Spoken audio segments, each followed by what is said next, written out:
Everybody's got a price, it's the $1 million man. Podcast in demand. Understand, everybody's got a price, $1 million man. Everybody's got a price, $1 million man. Everybody's got a pod, it's the $1 million man. Podcast in demand. Understand, everybody's got a price, $1 million man. Everybody's got a price. What's up, everybody? It's Marcus D'Angelo, and we are back for another episode of Everybody's Got a Pod. And of course, I could never hope to do this without WWE Hall of Famer, the legendary Ted DiBiase. Ted, what's going on, man? Hey, buddy, it's all you. I'm just rearranging my computer here. So, if you look at that picture that's over this shoulder, I don't know if you can see that, if any of the fans can see that. But that guy right there next to Virgil is Donald Trump. Former leader of the free world back there behind you. And, and hopefully we'll be again soon. Ted, you and I talked about you working in your office now and all the cool stuff that you've got in there. And I put it out there on the last episode. Like, yeah, it'd be cool to see some of the stuff that you've got there sometime. And I got some feedback for that. People are like, yeah, let's see what's in Ted's office. So I think one of these days, maybe you and I might get on the phone and do like a selfie video where you can kind of show people around, and it could be a lot of fun. Yeah. And look, speaking of fun, over there on One True Sport, we had our first ever Q&A guest. And buddy, we started out on a pretty hot foot. We got Dustin Rhodes for the exclusive Q&A with our traveling champion members. That's our top tier membership. Oh, and then, Dustin came on exclusively to talk to these members, and he doesn't do a lot of these things. And these folks got to interact with him a lot, and he gave some really thorough answers to their questions. Man, Dustin, in all of his experience, you can't do much better, can you? No, he's good. I mean, it's like he comes from good stock. Yeah. Much like yourself, a second generation wrestler with all the talent. And of course Cody. So man, we were fortunate to get him on the network and get him to do a Q&A, and that was our first ever exclusive Q&A, folks. So the tip of the iceberg, we've got big plans coming up for next month and beyond. So if you're not subscribed as a traveling champion at OneTrueSportTV.com, get over there right now. Take a look at all the tiers for membership that are available. And just come be a member, come be part of our community, all kinds of great exclusive fun experiences, much like the one I just described. And Ted, before we do get into the kind of the nuts and bolts of this podcast, there is some sad news that I wanted to address with you today. Yesterday, as you and I are recording this, unfortunately, Roman Reigns' father, Sika Anoa'i, passed away. Ted, did you hear about this? No. Yes. I'm just hearing it now. Sika? Yes, sir. Sika passed away. Oh, wow. Yeah. Wow. Yeah, I'm sorry to drop it on you here live on the show. How old was he? Let's see now. He was born in 1945, so he was about to turn 80. He was 79 years old. Yeah.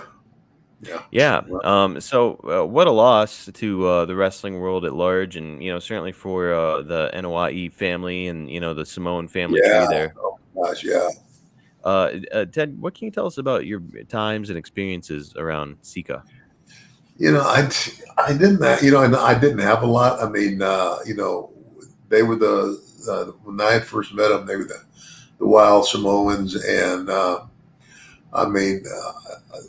but my initial impression was, they impressed the heck out of me. I mean, you couldn't have two guys that came across more real. and I mean, it's kind of like, my dad was a great worker, but he was also a national amateur wrestling champion, so it was kind of like, there's some guys, when you get in the ring with them, you don't want to piss them off. My dad was one of those guys, and he was the easiest guy in the world to get along with. But I mean, Alpha and Sika, again, easiest guys in the world to get along with, unless you screw up, and so, but again, as a team, and just as, the Samoan family, I mean, it's huge. And they have been and still are a very big part of of the wrestling in not only in the United States but in the world. They sure are. And It's kind of like another guy. He's Tonga Fafita. You know who Tonga Fafita is? I do, but go ahead, tell our listeners. Well, I mean, you go ahead and tell them. That is, he's known mainly as either Ming or Haku. That's right. And he is legitimately from the island of Tonga.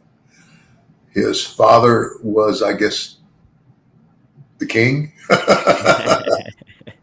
And I don't know, man. It's just, what a nice guy.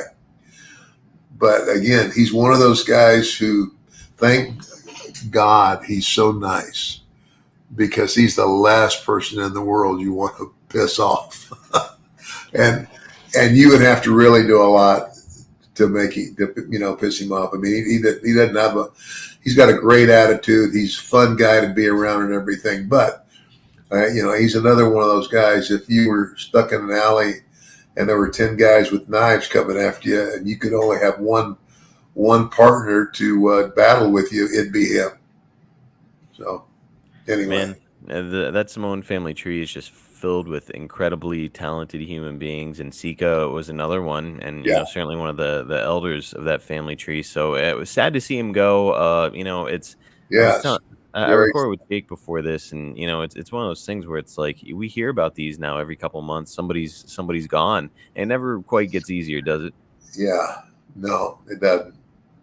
Man, and for some of us guys who are getting older, it's a wake up call. Well, Ted, I feel fortunate that you're so healthy and blessed, and looking forward to doing this podcast for another 30 years with you. I hope so.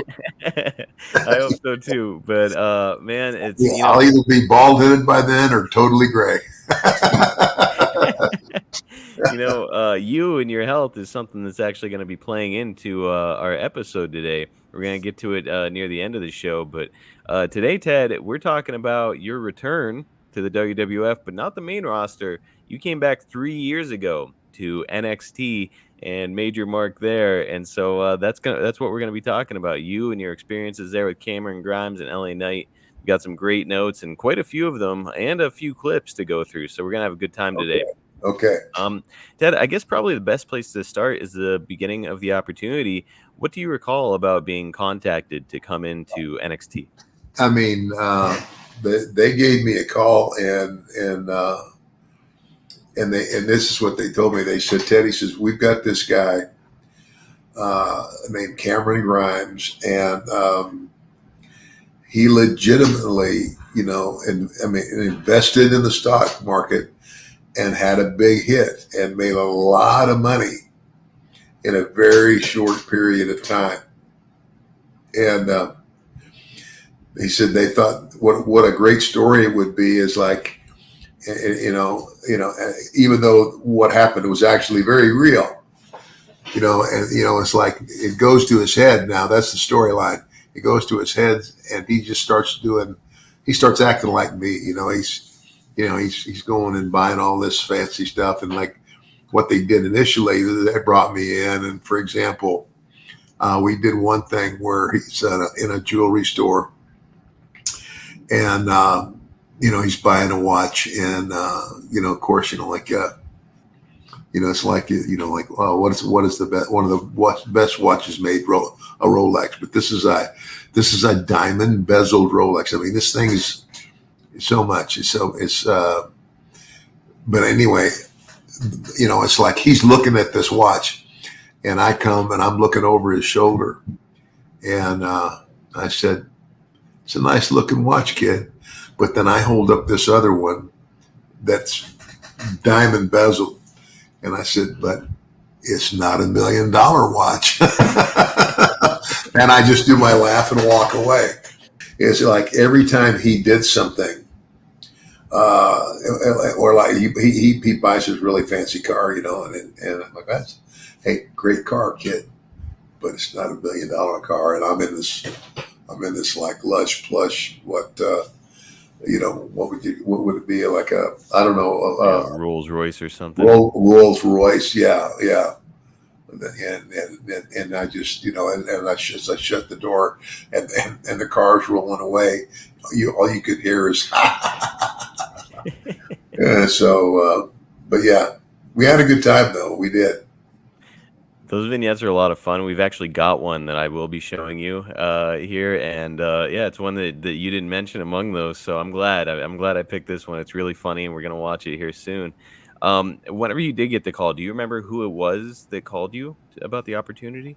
Oh gosh, there were several guys, that were there. I know, and I know that Sean was definitely one of those guys, but I don't know if he's the guy who reached out to me. Maybe Brian James Armstrong, Road Dog. I know he was around. Yeah, he was there, but I don't know. I think it was probably Sean.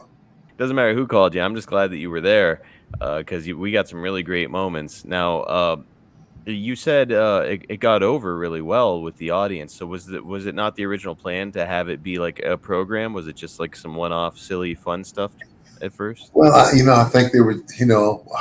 I don't think they planned to do more than a couple of shows.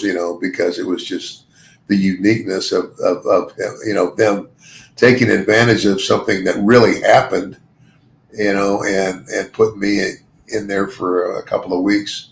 But again, they told me, they said it's getting over so well. We want to, keep you on for a couple more weeks.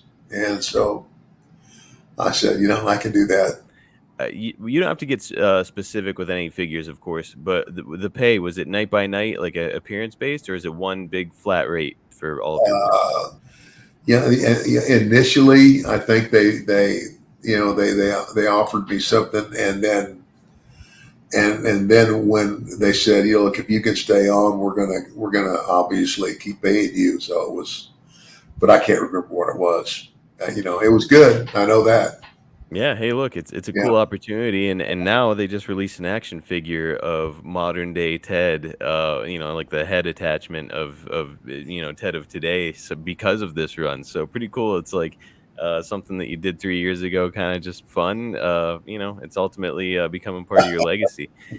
Well, look, you mentioned it, to get things started, you guys are shooting these great vignettes, and you constantly are out doing camera, and they're all really fun. And most of them, when you outdo him or outbidding him in some way or another, he's reacting with like that damn Ted DiBiase, and it's pretty hilarious stuff. This one is one of the most entertaining ones, in my opinion. All right, ladies and gentlemen, hold the phone. You can't have an auction without Cameron Grimes. Alan, is that right? 2 million? Go ahead and put me down. All right, sir. Just have a seat, please. We'll get it going. 2 million, that's no problem. And we're out of the gate at $2 million, ladies and gentlemen. 2 million. It'll be 2,250,000. Yep. 2,250,000 and now 2,005,000. Why is he talking so fast? And now 2,750,000. New blood in the back. And 3 million. 3 million. Thank you. 3,250,000, sir. Thank you. Just put your paddles down. 3,250,000 and 3,005,000. 3,005,000. 750. 750. Alan, can you slow down? 4 million, sir. 4 million. 4,250,000. 4,250,000 and now 4,005,000. 4,005,000. Thank you. 4,005,000. 4,750,000 and 5 million. Your turn again, sir. Just like checkers. His turn. Your turn. 5 million in the back. At 5,250,000. 5,005,000. Which is a 5,005,000 fits. 5,005,000. Which one of y'all keeps bidding? 5,005,000, 5,750,000. Just give me $6 million. 6 million, got it. And now 6,005,000. 7 million, 7 million, and 7,005,000. $8 million. $8 million, ladies and gentlemen. We're at 8 million. Any increase? Going once. Going twice. 20 million. $20 million.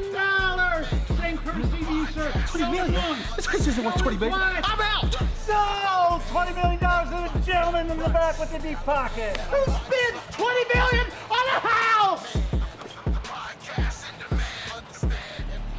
You're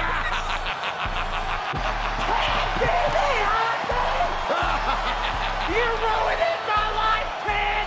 I've had enough. You and me. Let's go. Son, if I've said it once, I've said it 1,000,000 times. Everybody's got a price for the $1 million man. For you, my friend, I know $1 million man. Can't see me on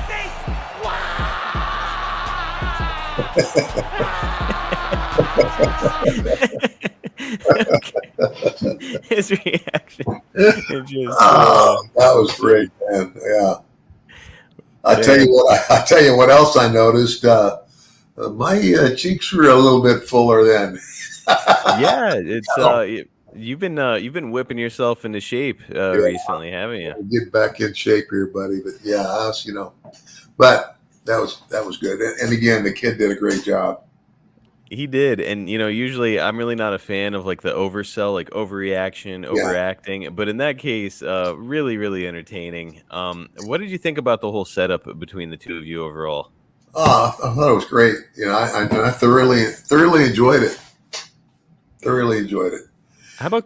Go ahead. The other thing is, I watched Cameron work, and he's a hell of a worker. Personal relationship with Cameron. Did you develop any kind of personal relationship with him, or just? Well, I mean, not really. I mean, just hey, how you doing, kid? That type of thing. But I just encouraged him to keep it up, and and then the other guy, but and I never, I didn't really develop a relationship with LA Knight either because he was the other guy. But it is what it is.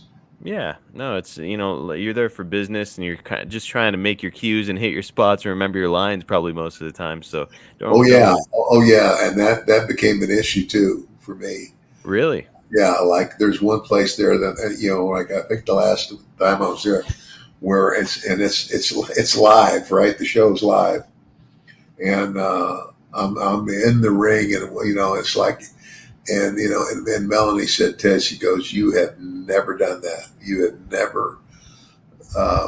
And she said, I could tell. I don't know if anybody else could tell, but I could tell. But then somebody said something that gave me the clue.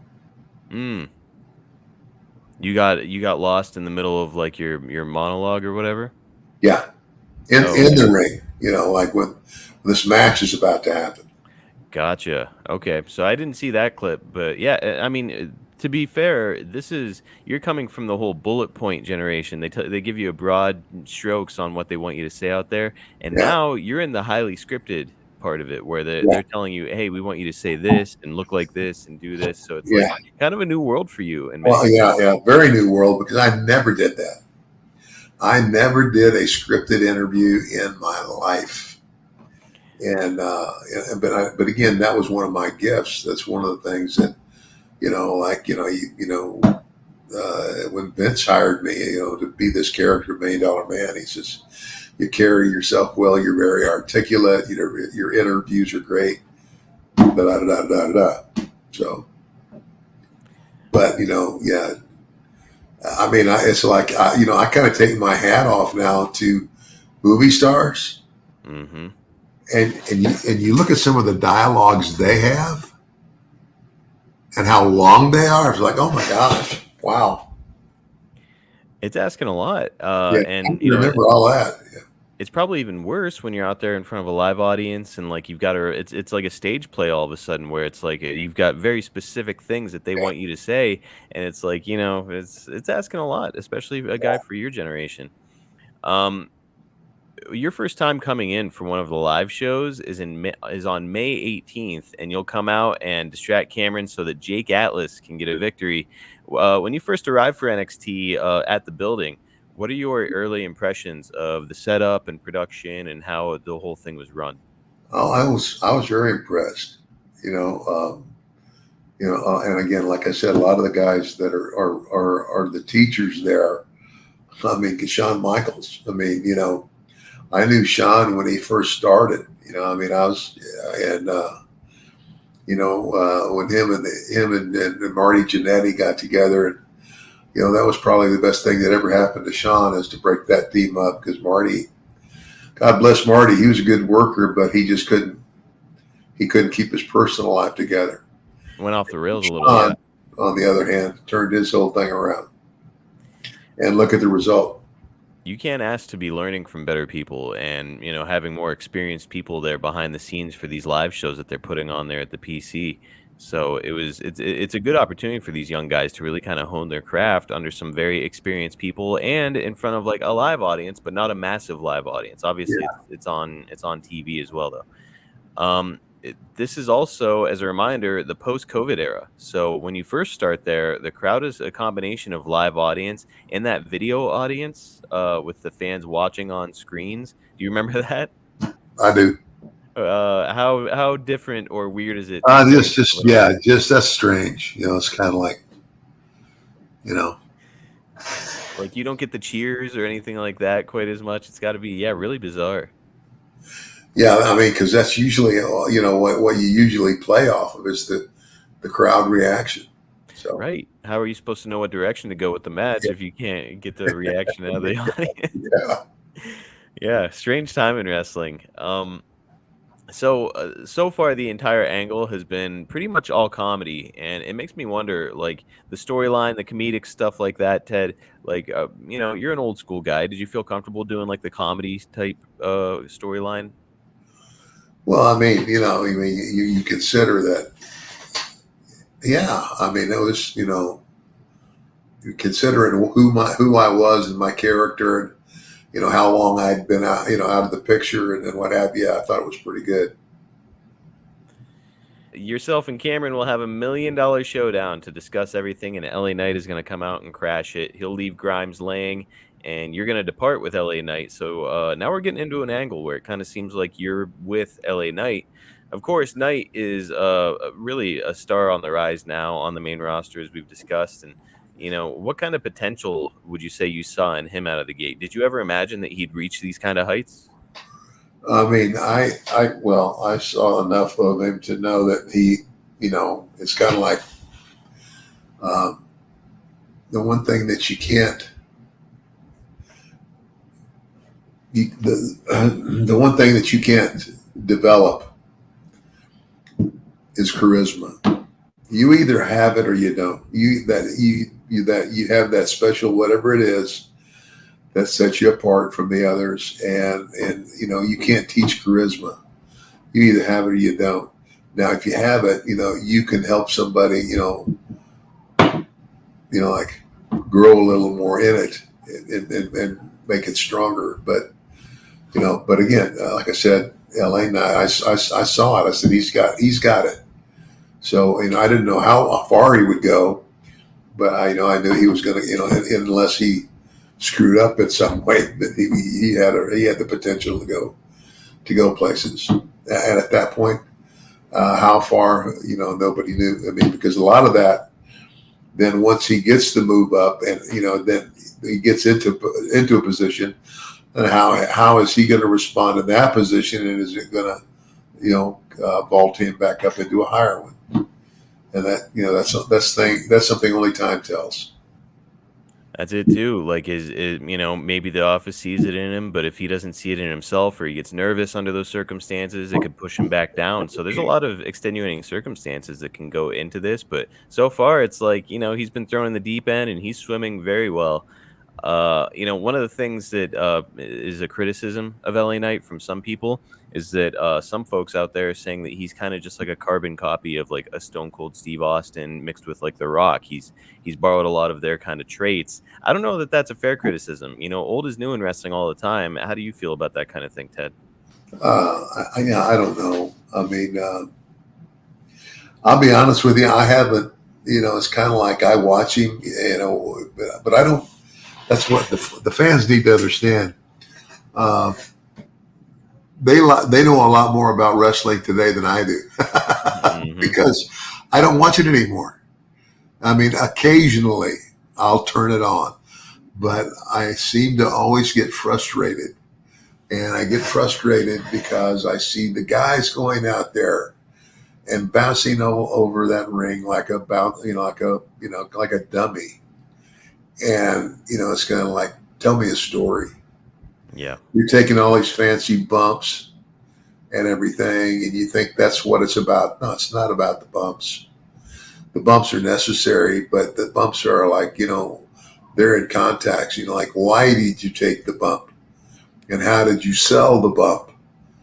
I don't know. It's just hard for me to watch. Make it real, right? Yeah, it's Yeah, okay to be taking exactly. these fancy bumps Make and it real. Try spectacular it, moves. and that's what I used to say because I grew up in the business, and I mean, even when I was in the 6th grade, like guys, I mean, like, wrestling's not real, da da da da da da. And so, but I said that's one of the things I said. I said if I don't accomplish anything else, when I get out of the ring, they're going to believe what they saw. They might say, "Hey, man, those guys in the first couple of matches, they were faking it, but these guys were going for it." That was always my attitude, and I tried to do that to the best of my ability. So obviously, there's no replacing Randy Savage, but what do you think of LA Knight as the new representative of Slim Jim? Have you seen any of those commercials? No. So instead of Randy and his "oh yeah," it's LA Knight and his catchphrase, which is just "yeah." So yeah, kind of interesting. I guess if anybody's gonna do it nowadays, LA Knight's kind of a fit. Okay. Well, you know what? Once again, you keep popping these things on me, brother. I have not seen that commercial yet. I'm gonna have to send it to you. It's pretty fun. Okay, let's take a minute to discuss our fantastic sponsor that is changing the lives of men everywhere. Of course, we are talking about Blue Chew. Are you ready to perform with the confidence of the $1 million man in the bedroom? Are you ready to leave your partner feeling like $1 million? Are you ready to get that thing so hard you could go hunting with it? If the answer to all those questions is yes, it's time for you to give Blue Chew a try. Blue Chew can help increase your performance and regain that old confidence where it counts the very most. Blue Chew is a unique online service that delivers the same active ingredients as Viagra, Cialis, and Levitra, but in chewable tablets and at a fraction of the cost. You can take them anytime, day or night, so that you can plan ahead or be ready when that opportunity springs up. The process is simple. Sign up at bluechew.com, consult with one of their licensed medical providers, and once you're approved, you'll receive your prescription within days. The best part of it, it's all done online. You can forget about those visits to the doctor's office, no more weird, awkward, uncomfortable conversations, and no waiting in line at the pharmacy anymore. It comes right to you. Blue Chew's tablets are made right here in the USA and prepared and shipped direct to your door in a discreet package. But you know the drill, guys. There's not going to be anything discreet about your package. Men everywhere have never been more excited to see their mail carrier arrive, because when your package arrives, your package arrives. Listen, I know what your next question is. Will it actually work? Why don't you try it for free and find out for yourself? Something free from the $1 million man? That's right. You can try it right now for free. All you have to do is pay $5 shipping. That's it. Place your order now and give your partner a very pleasant surprise. Women are attracted to confidence, and Blue Chew can help give you confidence where it counts. Don't wait any longer. Time to chew it and do it. Take advantage of our special deal. Again, you can try Blue Chew free when you use our promo code EGAP at checkout. Just pay $5 shipping. That's bluechew.com, promo code EGAP, and receive your first month free. Visit bluechew.com for more details and important safety information. And we thank Blue Chew for sponsoring Everybody's Got a Pod. On this same episode, there's a segment with you and Tony Storm backstage, and Tony has gone on to become one of the biggest names in wrestling now with AEW. Dad, it makes me wonder, did anyone in particular stand out to you while you were in NXT and, seeing all these talents for what I assume is the first time? I'll be honest with you, Marcus, I didn't pay a great deal of attention. I mean, again, during the time I was there, even when they were setting up to do their show, it wasn't like I had, I was too worried about, what I was doing and making Right. sure that, because I hadn't been on TV in a long time and I didn't want to screw anything up. And, I wanted to help the fans, help the fans make this statement real. You still got it.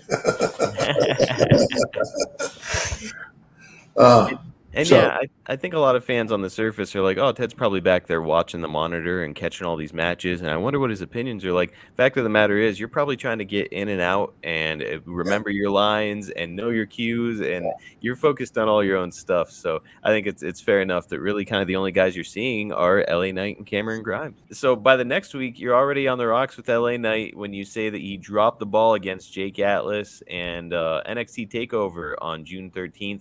Looks to be set with Grimes versus Knight in a ladder match, with the $1 million belt being revived and apparently you being connected with the winner. So, Ted, I haven't talked much about ladder matches here. What are your thoughts on them? And have you ever been in a ladder match? no, I have never been in a ladder match, and again, I don't think that I would ever want to be in a ladder match. No.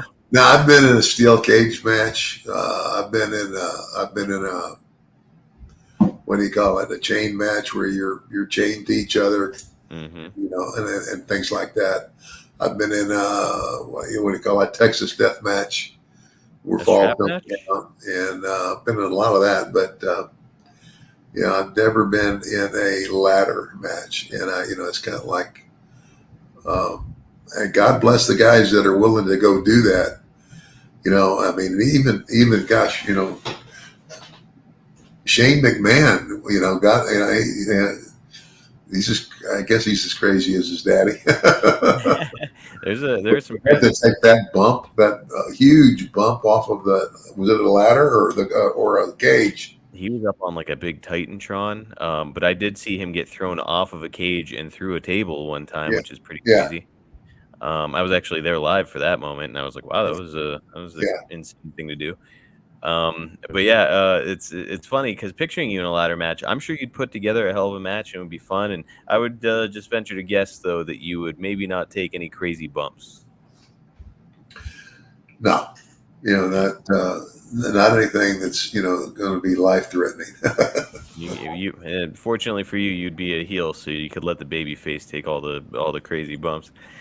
No. Um, what do you think about the $1 million belt being brought back into the mix with this angle? Did you think it was a cool or a good Oh thing? yeah, Or why not? Why not get some use out of it? And that's the first time that I had seen the real belt for a long time. Because they've made anybody can buy a replica for I think $400, right, Mhm. or something, and the replicas look just like it. I mean, I don't think you could tell the difference. And now maybe if you were a jeweler and you looked at one belt and looked at another belt, maybe a jeweler could tell which one was, like real diamonds and which one wasn't. And even the real belt, the stones in the real belt were what they call what do they call it? Cubic zirconium. Cubic zirconium. And I asked my wife what that meant. She said that means it's almost a diamond. Okay, almost a diamond. Okay. So it's like, is it a cat or is it a dog? I don't know. It's almost a dog. Kind of, sort of a diamond. It's Yeah. like synthetic or some shit, if I remember right. I can't Yeah. remember. But enough so that, I mean, legit in 1988 when they had that belt made, because I had to carry a declaration page with me, because when we would go in and out of Canada or any foreign country, and I had to show them the belt, I had to show them a declaration page of what that belt was worth, and it was worth 40 grand. I'd be willing to wager it's worth a good bit more nowadays. Yeah. Probably closer to 100 grand if I had to take a guess at it. But Do you feel like the $1 million belt it's a legacy belt in the WWF at this point, WWE at this point? Do you feel like it's something that should be used more consistently, even without your presence in WWE or NXT? I don't know, brother. I mean, it's not. I've never really thought about it. It's kind of like it's kind of like it was so specific to me that if you were going to use it, you wouldn't want to use it without involving me in some way. I agree with that. And so if they wanted to do something, Obviously, as long as it didn't require me taking any bumps, I'd be more than happy. Well, it's notable here that the other thing being revived for Takeover is the In Your House brand. It's great nostalgia. They even have Michael Hayes reprising his old role as Doc Hendricks, and Todd Pettengill is going to get involved. So it's just really fun that they're kind of like leaning into the nostalgia. What's old is new again, huh, Ted? Pretty interesting. Yeah. The ladder match at Takeover goes over very well with Meltzer. He awards it 3 3/4 stars. Grimes has taken most of the crazy bumps here, with the finish being him getting pushed off of a ladder and landing on like a ladder bridge that had been made while Knight went and grabbed the belt. On the next episode of NXT, you come out to present LA Knight with the belt, and here's how things go. It's a clip we've been anticipating.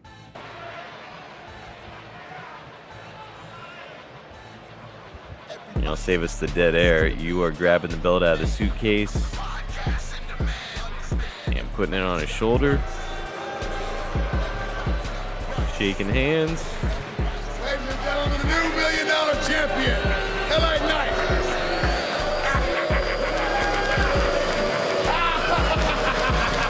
You guys are both doing $1 million. Pirates going on. There we have, as Wade put it, a championship coronation for LA Knight.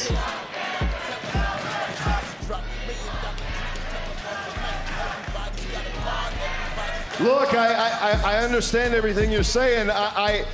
But Ted, I still, like, just to have this on my shoulder right now is beyond description. And I've learned so much from the $1 Million Man just in the last few weeks. But I mean, if you consider my entire life, like I said, you were a fixture. I learned so much. And now I've got everything that I want. And now that I have everything that I want, it's time to drop what I don't need. Whoa! Wait! What? No! This is repulsive! You understand? This was yours. This is now owned, operated by me, not you. I am the only true $1 Million champ.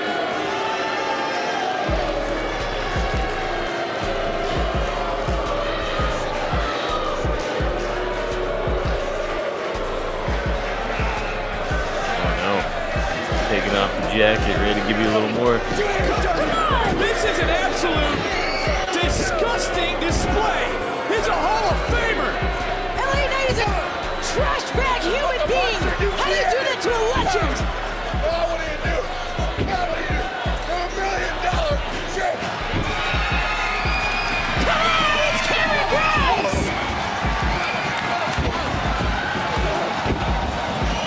Capital Wrestling Center to their feet for Cameron Grimes.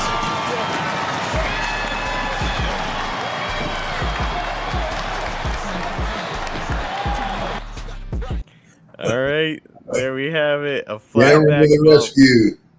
Yeah. Man, See, I still had it, it looked great. Did I take a crisp bump or what? Yeah. It looked great, and your hands came down just like the old days. It's like protected yourself. It was a good bump. Man, what can you tell us about how it felt to take a bump for the first time, and what I assume is years, maybe decades? I'll be honest with you, it felt good.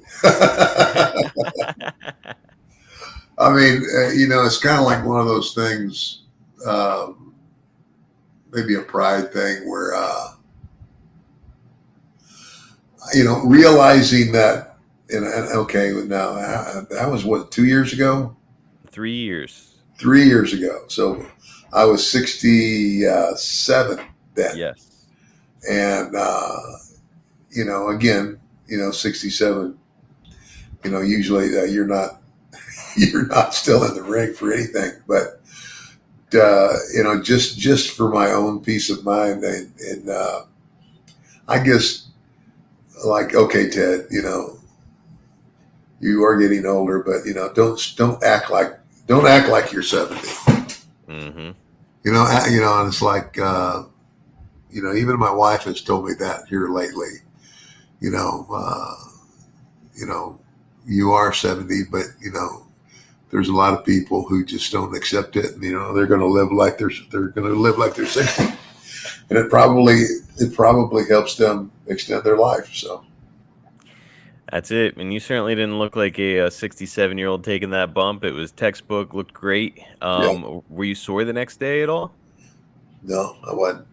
Oh man. So in your head, you're like, I'll do some more. That was a good ring. That was a very good ring. I remember them discussing with me. They said, "Now, when this happens in the ring and you get hit, as you fall down, there'll be several guys behind you that actually catch you and help you and basically let you down easy." And I looked at them. I said, "No, you're not." I said, "I'm going to do that just the way I always did it. Whenever he hits me, get out of the effing way, because I'm going to hit the deck like I always have." And I did. You'll take a little time away after this, but in the meantime, LA Knight will defend the belt with the stipulation being that if Grimes loses, he's going to have to become LA Knight's butler. Knight, of course, is going to win, and Grimes will temporarily be his butler while you're away from TV, which leads to some fun segments with Grimes acting as his butler and kind of being forced to team up with him. You'll be back in action soon, and now LA Knight is ready to defend his belt against Grimes with the new stipulation being that if Grimes loses, you would have to be LA Knight's butler. So, Ted, this kind of angle, a little too much haha for you, or did you feel like it was a good stipulation? No, it was fun. Yeah. I think so too. It's Yeah. a lot of serious storylines nowadays. It's fun to just have a good time with it, right? Yeah. Well, Ted, you're not done getting physical for this angle. During the match between Knight and Grimes, you're going to get involved. You're going to Irish whip Grimes into Knight for a drop kick. You'll punch Knight, and you'll even put him in the $1 million dream over the course of the match. When it's all getting laid out and you find out that you're going to have a little physicality, I mean, how are you feeling about it? Good? You wanted to do it? Yeah, sure. Yeah, it's kind of like, they were very good about, asking me, said, is this, how much can you do? And I said, well, let's find out. Now, you said that after taking that first bump there, like it felt pretty good. Were you at all eager to like say like, hey, I'll take another bump, or you guys can attack me again, or not so much? You were one and done. Well, I take a bump, so it's like kind of like tit for tat. It's like, if I'm going to take a bump, well, somebody's going to take a bump for me. Mm-hmm.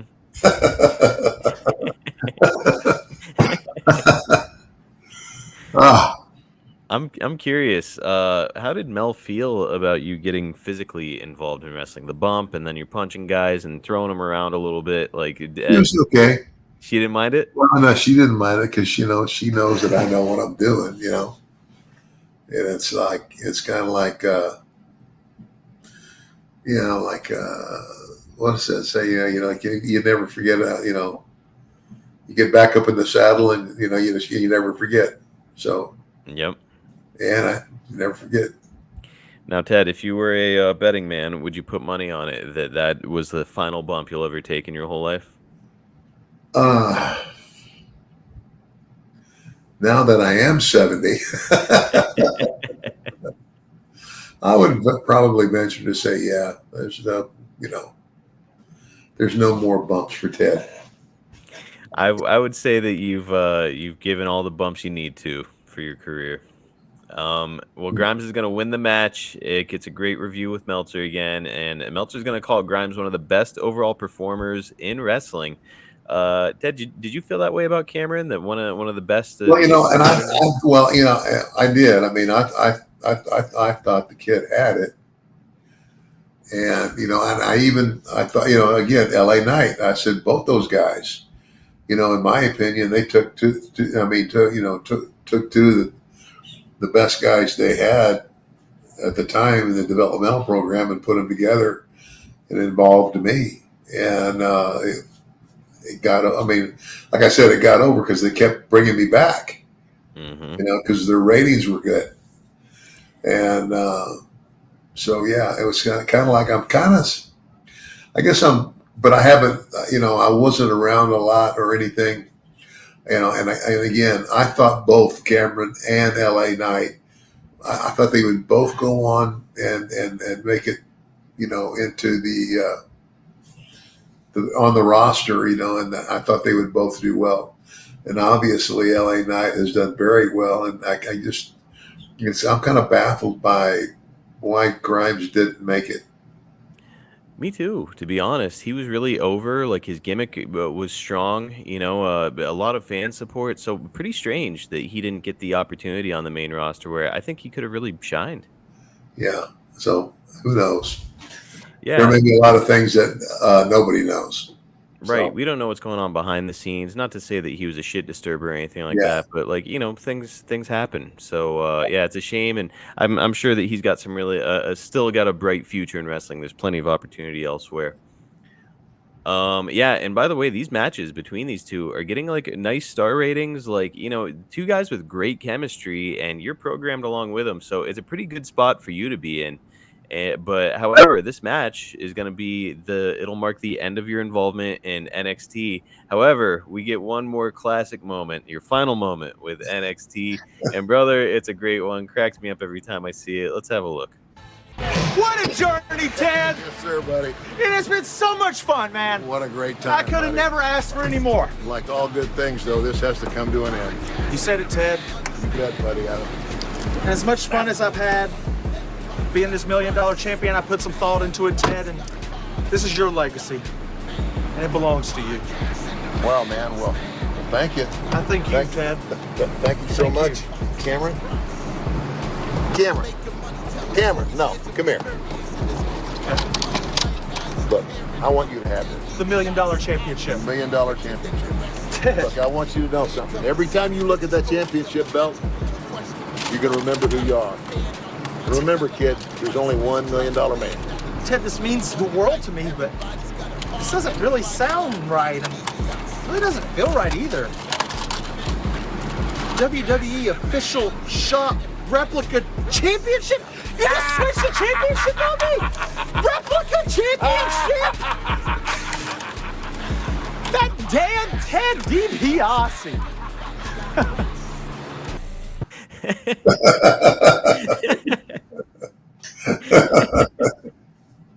I love it. There's just no better way for the $1 million man to make his exit. Of course, that's right. So, Ted, now that it's all said and done, you know, you wrapped up with NXT. It was a great run. You went from April all the way into August of 2021. How do you feel about it? Looking back on it now, a fun success, a good addition to your legacy? Yeah. I mean, it was fun. It was meant to be fun, I think, from the get go, and it gave me a little opportunity to go back and just reminisce about a lot of things. But you know, and again, I was glad that they were willing to have me come back and do that. Man, it's as far as I'm concerned, everything that you did there was fun, and it kind of went off without a hitch, and it's a cool addition to your legacy in pro wrestling. All of it was just a lot of fun to watch, and we're having a lot of fun here on the show, man. We're gonna have more fun next week. I want to remind our listeners that if they want the new Ted DiBiase t-shirt, we've got 2 of them.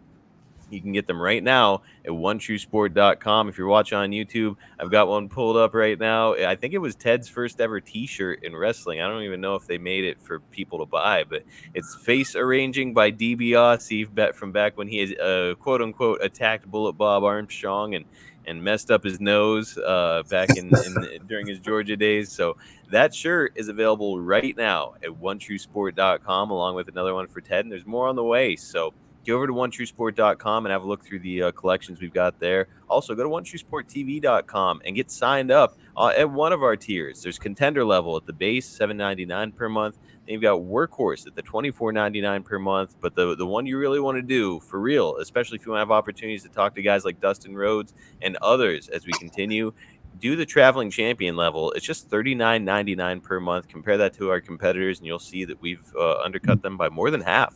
So really, just go and give it a shot.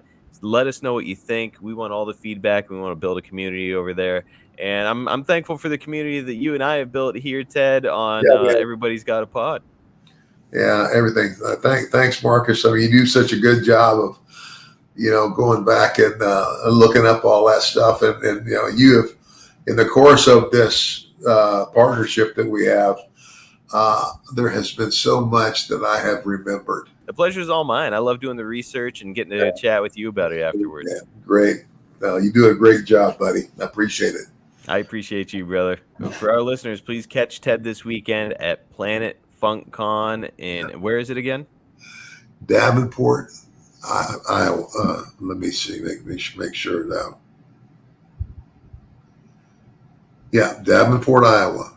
In Davenport, Iowa. So go out of your way to get out there and see the $1 Million Man. And I'd imagine that you'd be bringing the $1 Million belt with you, so folks will have a chance for autographs and of course a picture of you there with the $1 Million belt. So man, can't do much better, and can't do much better than what we're doing here on the show, man. All right, and just so everybody doesn't forget, and it's better off for you if you don't ever forget, because then I wouldn't have to keep reminding you that everybody's got a price for the $1 Million Man. We'll see you guys next time right here on Everybody's Got a Pod. $1 million dreams, tell them all good night. Everybody's got a pod, everybody's got a price. DBI.